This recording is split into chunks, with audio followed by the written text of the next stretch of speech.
আপনি কি কখনো ভেবেছেন একটা সুন্দর নীল পানির সুইমিং পুল আসলে কিভাবে তৈরি হয়? মাত্র কয়েক সপ্তাহের মধ্যে একটা ফাঁকা জমি কিভাবে লাক্সারি পুলে পরিণত হয়? আজকের এই ভিডিওতে আমরা দেখব স্টেপ বাই স্টেপ পুরো প্রসেস, প্ল্যানিং থেকে শুরু করে ফাইনাল ওয়াটার ফিলিং পর্যন্ত। সবকিছু শুরু হয় প্ল্যানিং দিয়ে। প্রথমে ইঞ্জিনিয়ার এবং ডিজাইনার মিলে ঠিক করে পুলের সাইজ, শেপ এবং depth. Rectangle, oval, infinity pool সবকিছুই এখানে ডিসাইড করা হয়। এরপর তৈরি করা হয় 3D ডিজাইন বা ব্লুপ্রিন্ট।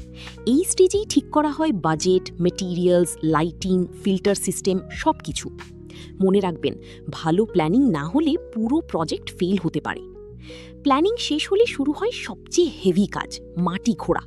বড় এক্সকাভেটর মেশিন দিয়ে নির্দিষ্ট এরিয়া খোঁড়া হয়। পুলের ডিজাইন অনুযায়ী ডেপথ মেনটেন করা হয়। ডিপ এন্ড আর শ্যালো এন্ড আলাদা করে তৈরি করা হয়। সাবধান, এই স্টেজে ড্রেনেজ সিস্টেম ঠিকভাবে করা খুব গুরুত্বপূর্ণ, না হলে পরে পানি জমে সমস্যা হবে।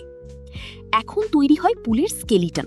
স্টিল রডস, রিবার দিয়ে পুরো ফ্রেম বানানো হয়। এই স্ট্রাকচারটাই পুলের স্ট্রেংথ দেয়।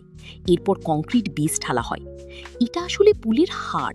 যত শক্ত হবে পুল তত ডিউরেবল হবে। এখন আসছে হিডেন সিস্টেম, যা বাইরে থেকে দেখা যায় না কিন্তু খুব important. Water inlet and outlet pipe বসানো হয়, ফিল্ট্রেশন সিস্টেম ইনস্টল করা হয়, পাম্প সিস্টেম লাগানো হয়, পুল লাইটের ওয়ারিং করা হয়।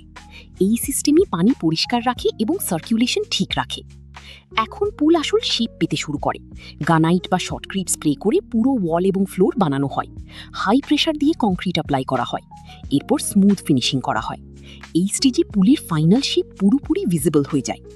এখন পুলকে সুন্দর ও লিক প্রুফ করা হয়। ওয়াটারপ্রুফ কোটিং লাগানো হয়। এরপর ব্লু টাইলস বা মোজাইক বসানো হয়। লাক্সারি লুক আনার জন্য স্পেশাল ফিনিশিং করা হয়। এই স্টেজেই পুল দেখতে রিয়েল সুইমিং পুলের মতো লাগে। এখন শেষ ধাপ, পানি ভরা। ধীরে ধীরে পুলে পানি ভর্তি করা হয়। কেমিক্যাল ব্যালেন্স ঠিক করা হয়, chlorine, pH level, filter system test করা হয়। সবকিছু ঠিক থাকলে পুল রেডি টু ইউজ। এইভাবেই স্টেপ বাই স্টেপ তৈরি হয় একটি মডার্ন সুইমিং পুল।